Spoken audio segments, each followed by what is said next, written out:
دوستو آج کی جو ہماری کہانی ہے وہ ہے پہلی ملاقات اور اس کا پہلا ایپیسوڈ۔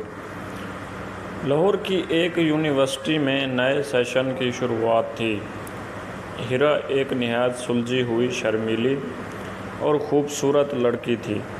وہ ہمیشہ کتابوں میں ڈوبی رہتی تھی، مگر اس کے دل کے کسی کونے میں یہ خواہش بھی چھپی تھی کہ کوئی ایسا ہم سفر ملے جو اسے سمجھ سکے۔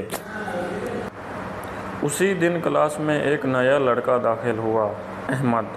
وہ پرسکون طبیعت اور سنجیدہ چہرے والا لڑکا تھا، مگر اس کی آنکھوں میں ایک عجیب کشش تھی۔ احمد نے پہلی بار ہیرا کو دیکھا تو یوں لگا جیسے وقت تھم گیا ہو۔ دوسری طرف ہیرا نے بھی دل ہی دل میں ایک انجانی سی لرزش محسوس کی، لیکن فوراً نظر جھکا لی۔ کلاس ختم ہونے کے بعد احمد نے ہمت جمع کی اور ہیرا سے نوٹس مانگنے کے بہانے بات کی۔ وہ چند لمحے کی گفتگو دونوں کے دلوں میں عجیب سی خوشبو چھوڑ گئی۔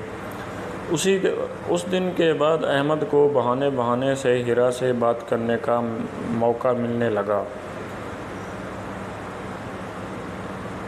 وہ دونوں آہستہ